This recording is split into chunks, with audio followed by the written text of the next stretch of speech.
the way the whole system works. So we economic hitmen are the first line of defense. We go in, we try to corrupt governments and get them to accept these huge loans, which we then use as leverage to basically own them.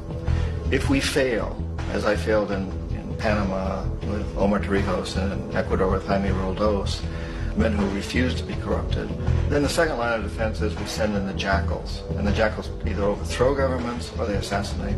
And once that happens and a new government comes in, boy, it's going to toe the line because the new president knows what will happen if he doesn't. In the case of Iraq, both of those things failed. Economic hitmen were not able to get through to Saddam Hussein. We tried very hard. We tried to get him to accept a deal very similar to what the House of Saud had accepted in Saudi Arabia, but he wouldn't accept it. And so the jackals went in to take him out. They couldn't do it. His security was very good.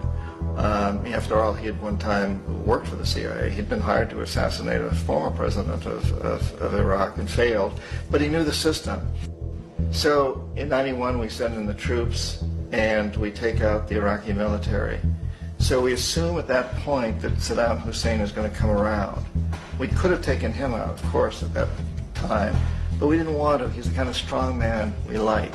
He controls his people. We thought he could control the Kurds and keep the Iranians in their border and keep pumping oil for us. And then once we took out his military, now he's going to come around.